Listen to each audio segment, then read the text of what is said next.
Hello, I'm Casey Aiken, and this is 21 This Week. Coming up next, is Cove Point a threat to the environment? Should the Bladensburg Peace Cross be taken down? Overwhelmed by snow this year? Well, tough nuts. Shovel that sidewalk or you're going to get fined. And California Governor Jerry Brown opposes legalization of marijuana. So why does Maryland Governor Martin O'Malley support it? Our panel of insiders will give you the story behind the story. We're joined by education activist Cynthia Rubenstein, conservative activist Jerry Cave, Breitbart News contributor Eric Cary, and Peter Galuszka, a contributing blogger to the Washington Post and author of Thunder on the Mountain, an investigative report on the Massey coal mining disaster. Welcome, Peter. Stay tuned for these stories and more on the next 21 This Week.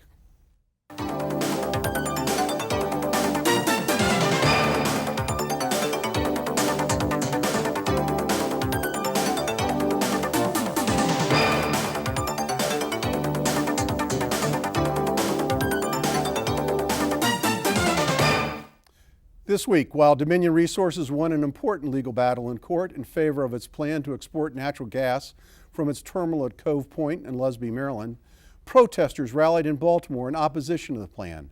While this tug of war between environmentalists and business is nothing new, added to this unusual political bouillabaisse is the Russian military intervention, which is bolstering the case for easing restrictions on exports of natural gas. Cynthia, the Sierra Club strongly opposes the Cove Point project and released the following statement. Exporting liquefied natural gas to overseas markets is a dirty, dangerous practice that lets the industry make a killing at the expense of human health. What do you think? Well, one of the points I think they're trying to make is that fracking is problematic if it's not done correctly, and it can pose a danger to groundwater.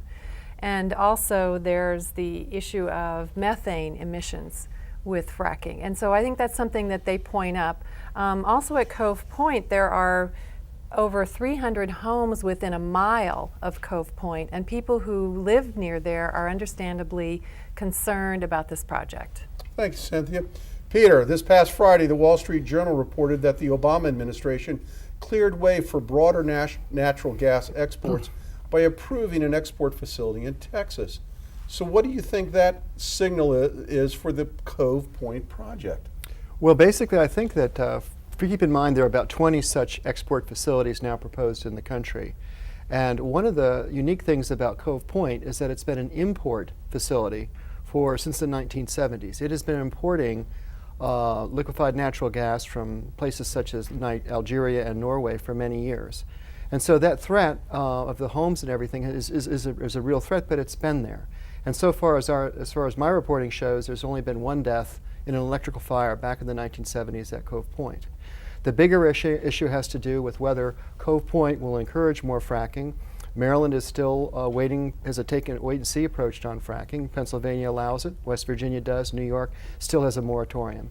The issues that Cynthia raised are very good ones as far as the possibility of groundwater contamination, methane gas, and fire. Thank you, Peter.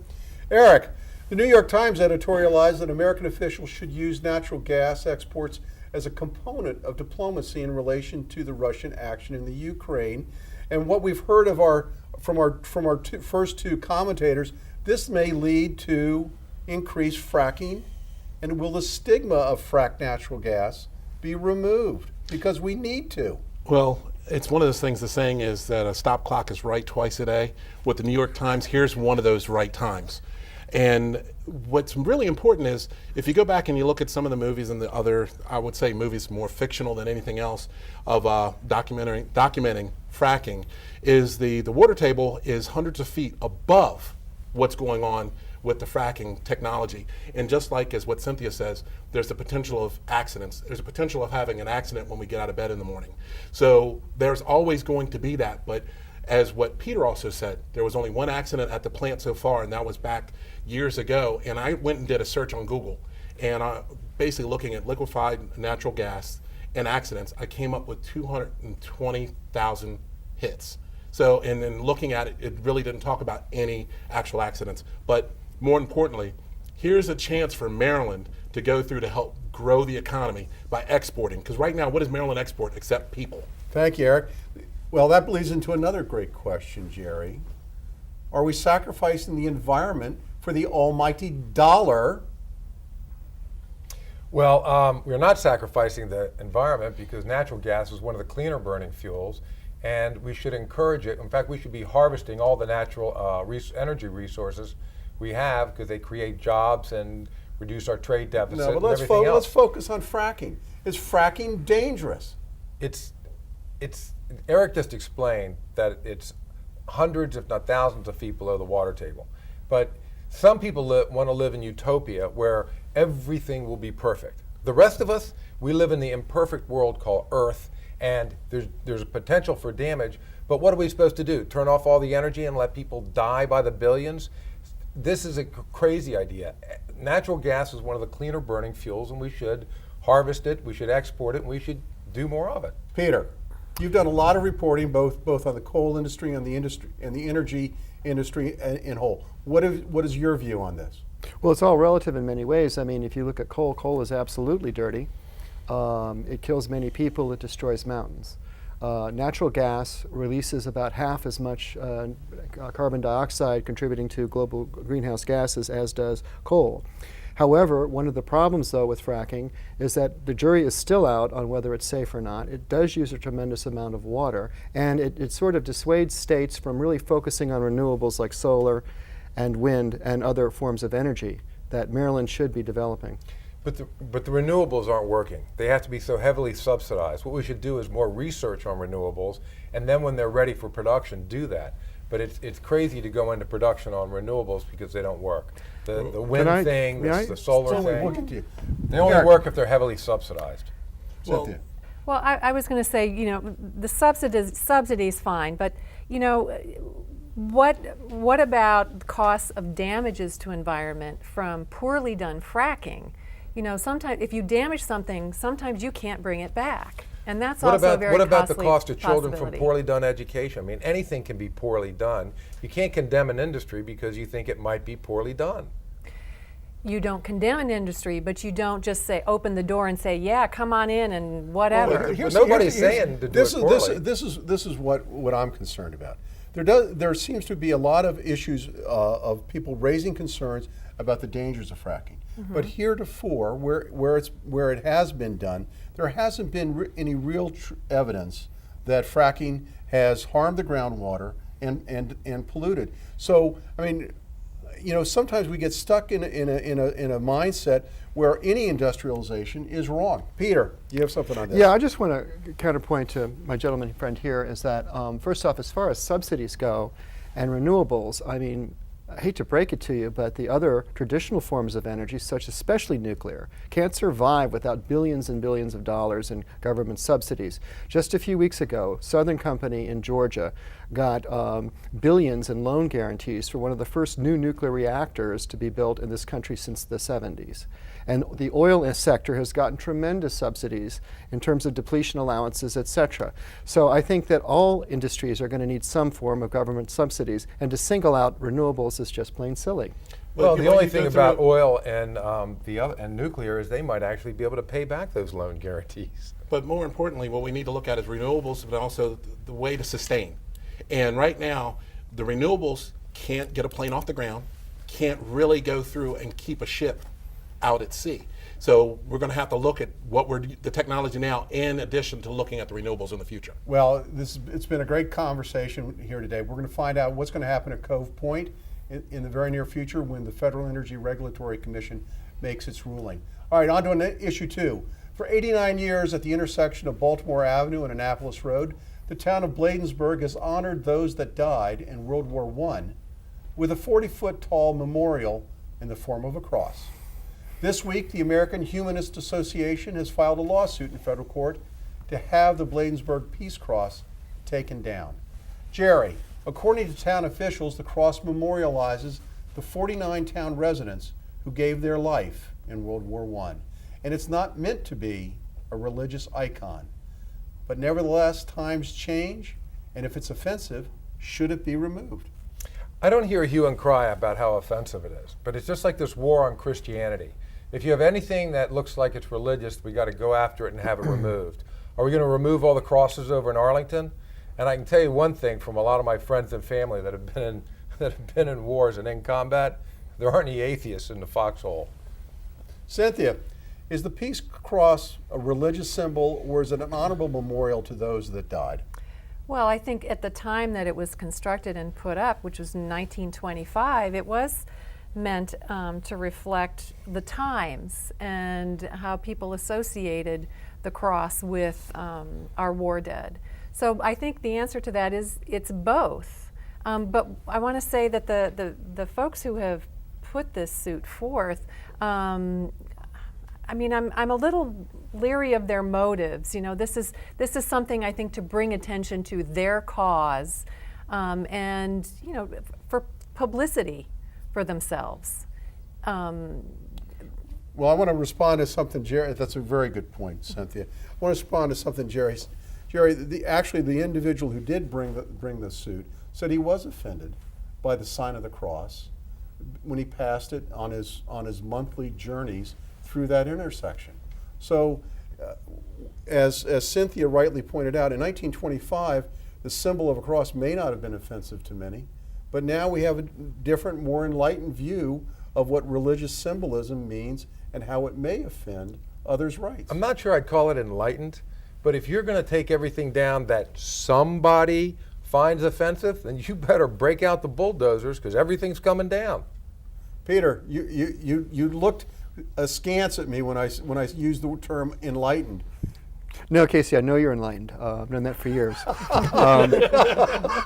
But Do you have any documentation on that? actually, I once again agree with Cynthia. I think that you've got to put this in an historic context. If you go back to the 20s, the nation was very different then, and it was much more of a Christian Protestant nation. Today, it isn't. And so if you're going to do something like that today, that has to be considered.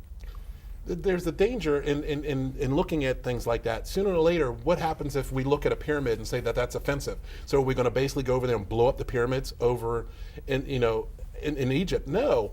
But at the same time, let's look at the context of what the cross actually meant. It wasn't a religious thing. Is when we lost a soldier, we basically put the boots at the base, we crossed and put the rifle right there, and we hung the helmet on top. So if you basically go through and knock the top off of that cross in Bladensburg, where does the helmet go? Well, So that's the historic thing behind it too. And maybe we should become more like the Taliban, who tore down all the Buddhist stuff. So now we can tear down all the Christian stuff. Thank you, Jerry. That's an interesting perspective to put into the debate. I'm trying to be enlightened. When we come back from this short break, how much time should you have to clear off your sidewalk, and why is California Governor Moonbeam opposing marijuana legalization? Stay tuned.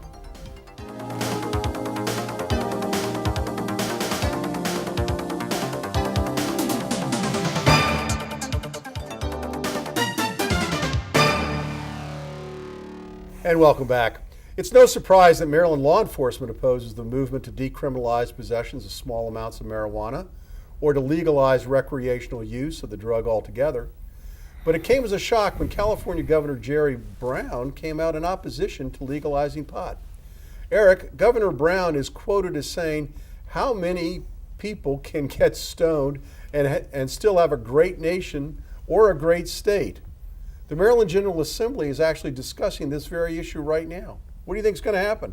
You know, it's amazing. I was actually surprised that Governor Brown came out against it, especially considering his nickname, Moonbeam. Like I said in the other show the other week, we need to kind of pay attention to what's going on in Colorado. And what they're starting to find out is driving under the influence of marijuana or driving while stoned. Then also, more importantly, how do you put in our officers in a precarious position of trying to determine, first of all, what's legal, what's not legal is in pot. Did they buy it from an actual official dispensary? And then can they discern what's going on with that person at the time of the stop? So it's too many questions, and that's the reason why a lot of officers throughout the country have come out against this, and a lot of different organizations or agencies. And even though the other side has their retired officers that are coming out But and supporting it. those sound like the typical objections that you would put up when you don't want to pass legislation. The fact of the matter is, it's no different than regulating alcohol. It's hugely different. It's hugely than different. First of all, alcohol. You can go have 1 or 2 drinks and not end up being completely in the bag. But the only purpose of pot is to get completely intoxicated. And there's nothing sure that's entirely correct. But there's still we already have medical marijuana laws on the books where people are using it for palliative effects. But there's still studies that are ongoing out there, but they already have been done that shows the effect of THC or marijuana on teens' brains and how it kills brain cells. And so you have that there. There's still a lot of stuff that needs to be discovered about it because the stigma behind the drug itself, there hasn't been a lot of research that has been, in a sense, above board. Well, I want to go to Peter on this. Peter, 49% of all Marylanders support decriminalization of marijuana. What do you think? Well, I think it's probably a good idea. I mean, it's generational. I mean, a lot of people who grew up in the 60s and 70s were around it. A second thing, if you look back, we've always had alcohol. We fought wars over alcohol, and some of our founding fathers used some form of marijuana, and it was before marijuana acquired its stigma in the 1930s. Listen, marijuana is clearly a gateway drug, and there's nothing good about that. So is alcohol.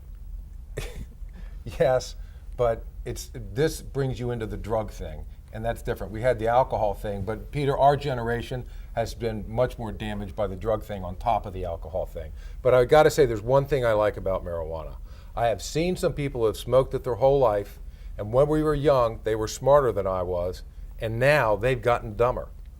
Jerry, you're going to have the last word on this topic. We'll see what the Maryland General Assembly does in the coming weeks ahead. Now, our last topic. To many, it seems like adding insult to injury to have the county issue a fine if you haven't cleaned off your sidewalk in front of your property. Yet that's exactly what Councilman Hans Remer wants to impose on the beleaguered citizens and businesses of Montgomery County. Cynthia, is the councilman correct with his proposal? I think he's close to correct. I also think about all the beleaguered people who have to walk to the bus stop, students who have to walk to school, people who need to walk to businesses. Not everybody is, it's not just homeowners and business owners who are beleaguered by uncleared sidewalks. It's also the people who have to make their way around the county and shouldn't be walking in the roadway, which is what happened during our last storm. But if, as proposed, if you're only given 24 hours to clean your sidewalks, when does that 24 hours start? From the moment the snow stops, or from the moment the snow began?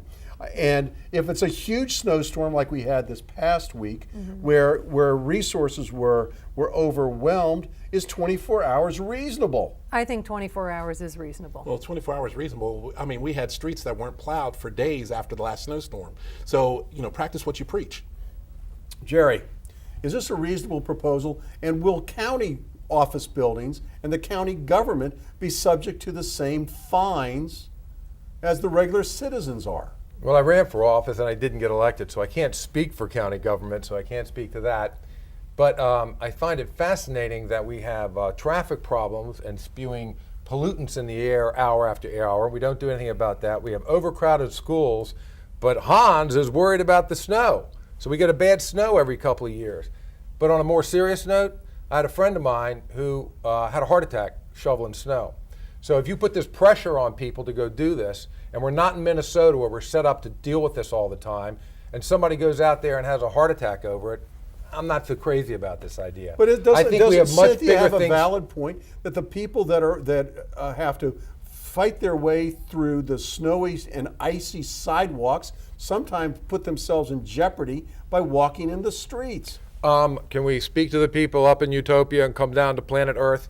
There are some issues. So every once in a while we'll have snow and people are driving slow and you might have to walk in the street. You're heartless. You have no compassion for your fellow man and for your fellow citizens who may have to have their lives jeopardized. Including all those students who are trying to get to school walking in the roadway, and they're trying to get to those overcrowded schools. So you're making it doubly hard on them.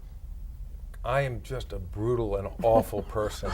It's unbelievable. Well, I'm going right to confession after the show. I got to tell you, the other day this was 2 days after the snow. I saw workers having a very difficult time trying to scrape ice off sidewalks and admittedly they may be secondary sidewalks, but I think this legislation probably needs to be studied a little further. I don't think 24 hours is enough time to give businesses the opportunity to get everything clear.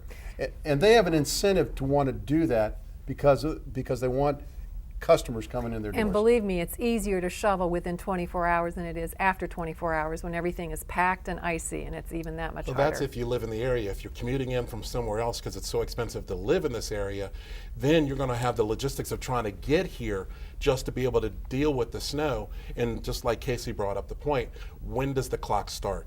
Does it start at the beginning of the storm, or there's so many things that can go awry with that? Or what happens when they come through and they push the snow out of the road onto your cleared sidewalk? Then, so it's like, who's responsible at that point? We got much bigger fish to fry than the occasional snowfall. I mean, Hans needs to go back to the big issues. Thank you, Jerry, for summing that up for us. I'm a brutal person. It was my fault.